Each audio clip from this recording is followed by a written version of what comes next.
Greetings, this is Eugene the Philosopher, the greatest living philosopher after the unfortunate passing of Quentin Robert de Nameland, who has been the greatest living philosopher before me. This video is supposed to be like a short, brief, emotional note with a slight coating of philosophical reflection on top of it, or rather maybe sociological reflection if you wish.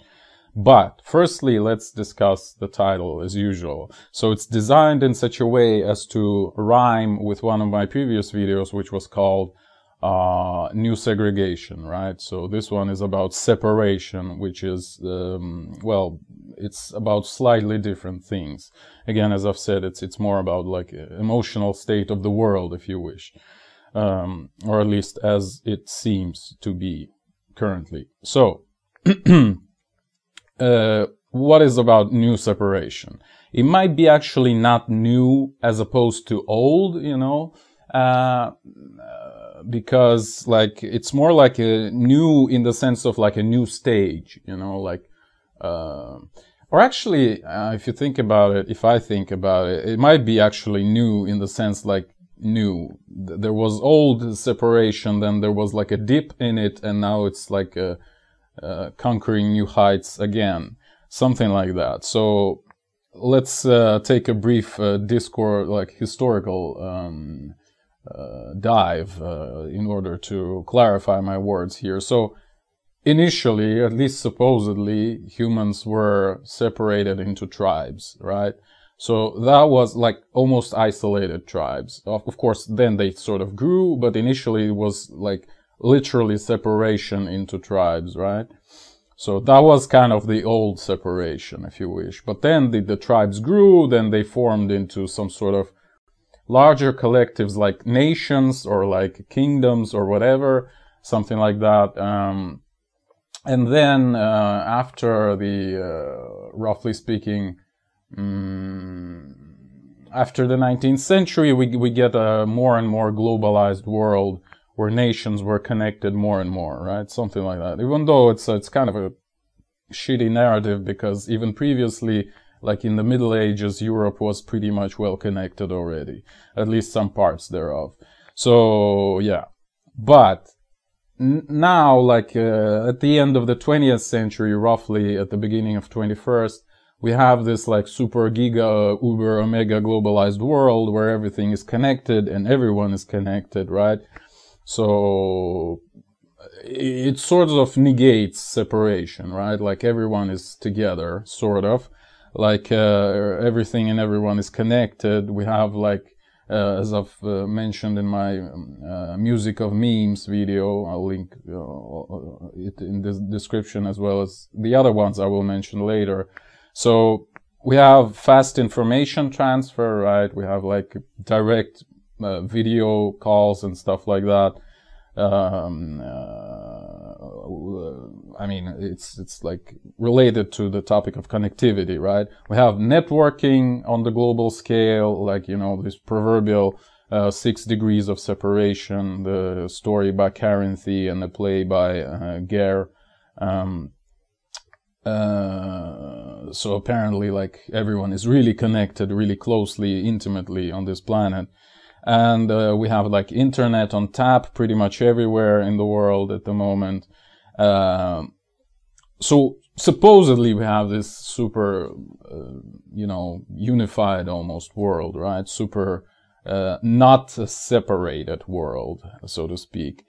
And yet, there is already, and there has been like for maybe already 10 years, by now, so-called loneliness epidemic, right? Well, after the CRNVRS, not carnivores, by the way, some people call it already pandemic, like loneliness pandemic. And there's tons of information about it, like you can search for it if you wish, but I think you've heard the term at least once, where it is, again, emphasized that even though we are as connected as we've never been before, we are paradoxically as disconnected as we've never been before, right? Something like that. So people rarely meet each other, right? People only talk online. Well, not only, but mostly. especially close people.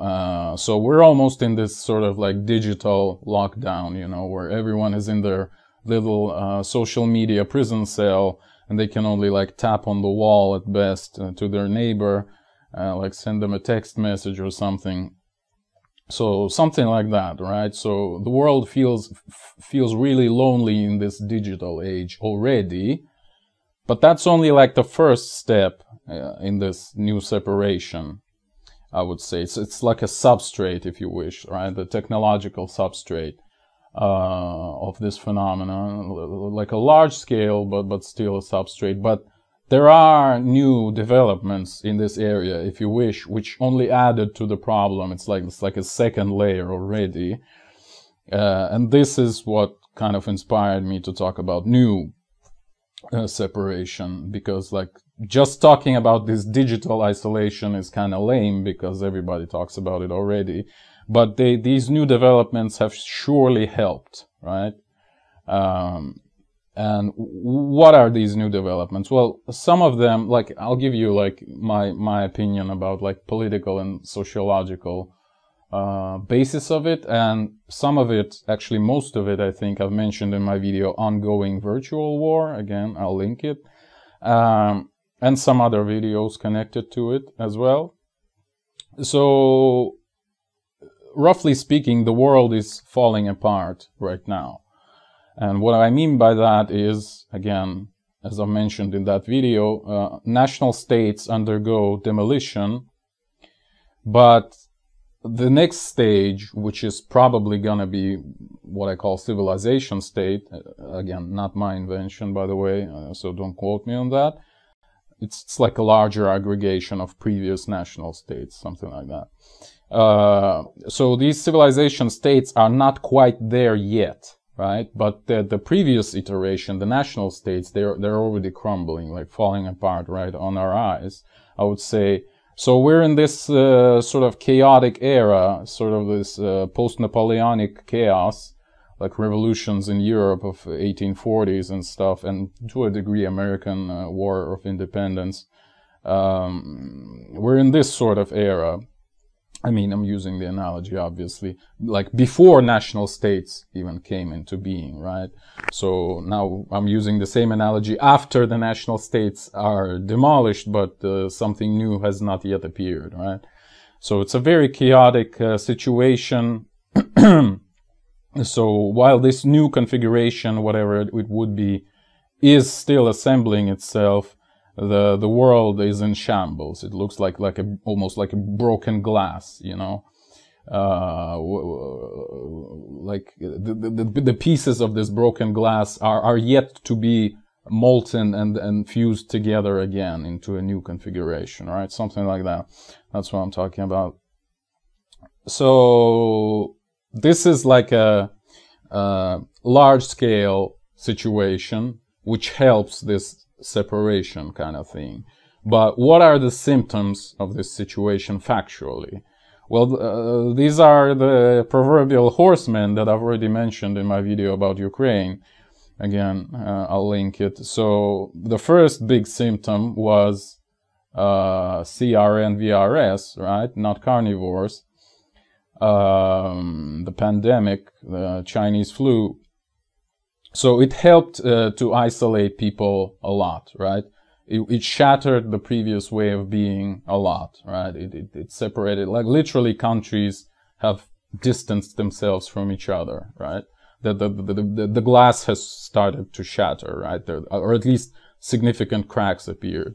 And then, and obviously, I already mentioned digital lockdown. Well, it certainly helped. Like people were forced into this digital self-isolation even more so than previously, right? Previously, at least it was mostly voluntary, even though it was very captivating and there are many factors helping it. But now it was almost mandatory for everyone, right? And it didn't really help in terms of like fighting loneliness, obviously. And now the second horseman, like first one is the pestilence, the second is war. Well, actually, there are arguments about like the first is conquest or pestilence. Well, I mean, we know it's pestilence right now, right? So the second one is war, right? riding the red horse. And we obviously have war right now, and everybody talks about the coming world war even. So it's another thing that separates the world. Like it's almost like if the world war starts, it's gonna be already the glass would be completely shattered, like the pieces would start flying, right? Something like that. But the war has already started, obviously. Even though, again, I don't think there would be any world war per se, in the sense as it was in 20th century. I think if there would be a world war, it would be something different. But I don't know, honestly. I mean, who knows? One thing I want to mention with respect to that is that nuclear weapons are overrated. So if you think that humanity would be wiped out by world-scale nuclear war, then you're mistaken. It wouldn't be. Even some significant pieces of technology would survive. So we're gonna be okay. Maybe not we, meaning me and you specifically, but humanity, okay? And by okay, I obviously don't mean that we're gonna be super cool and fine, but we're gonna survive, that's what I mean. That's one thing. And yeah, and we're waiting for the next horseman. I mean, this horseman is still around, he's doing his thing. But the next horseman is famine, right? And obviously this war is already leading to famine slowly but surely. You may not be noticing it, but yeah, I mean, both Russia and Ukraine, they would be completely screwed in terms of their grain production, let's say. And they produce something like quarter of the world's grain, or at least a fifth. So that's quite a lot, you know. And so the prices would go up tremendously on grain, at least, and that obviously involves how do you say it in English? Meat production. Let's call it that. Meat and milk and other stuff. How do you call it? Like the second branch of agriculture, not related to plants, but related to animals. I don't know. My bad. Okay, so this thing is gonna be affected as well, so the prices on meat would also rise significantly. And again, we already had campaigns, obviously, like warmongering campaigns about vegetarianism. I mean, vegetarianism was introduced as like a preparation for war, right? To teach civilians to eat only vegetables, right? To not be so demanding in terms of their food preferences. So now I would expect vegetarian propaganda to become even more fierce right now. And even, I mean, this insect eating kind of thing would also resurface, with double the power right now, I think. I mean, it should be obvious that it would. But anyway. Oh yeah, that was just grain per se.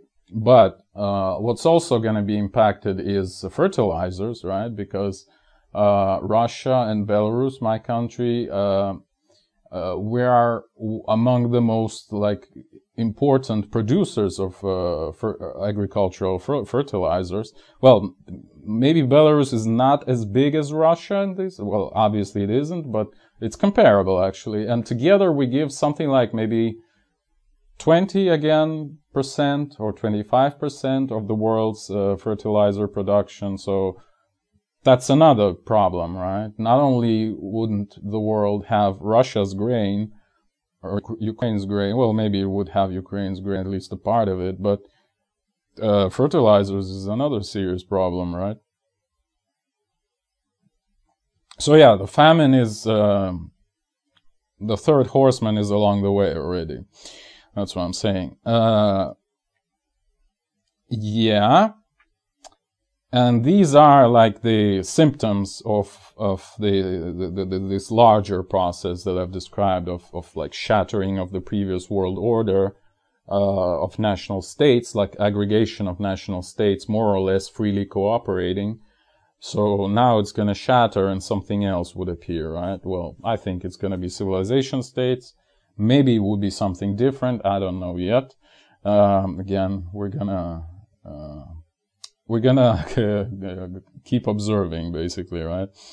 And thus the world is in turmoil, the world is fractured. And again, it all only reinforces this loneliness problem, right?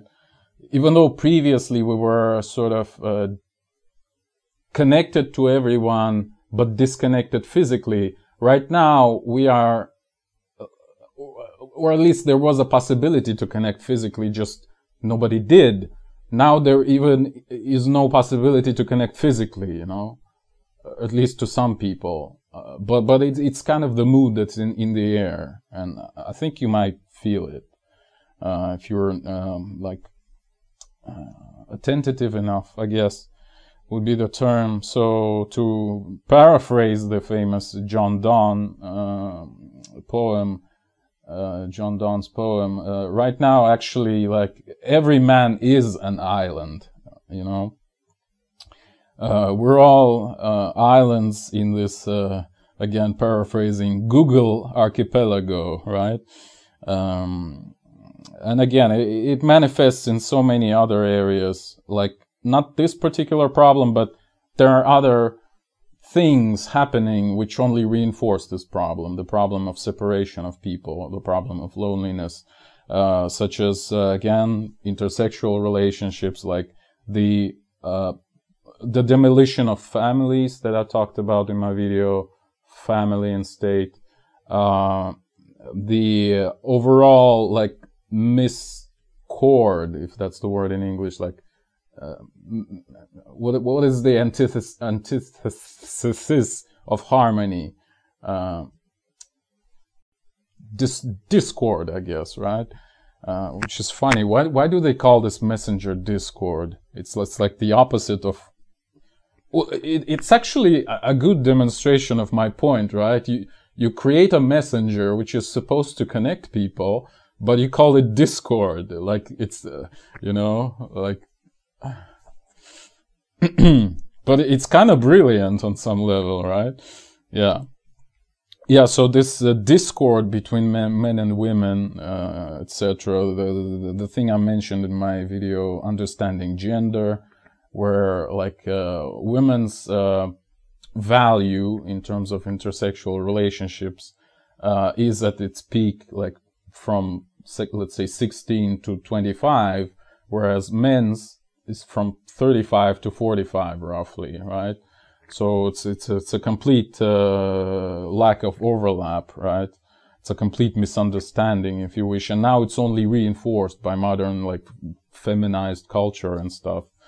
Yeah. So yeah, mutual misunderstanding and discord, and it only helps, like, it only reinforces the problems with loneliness that I mentioned previously.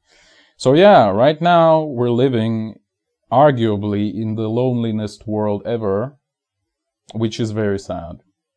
And I'm not sure if you already feel it, but it's already here, and it would stay at least for some unspecified amount of years, let's say.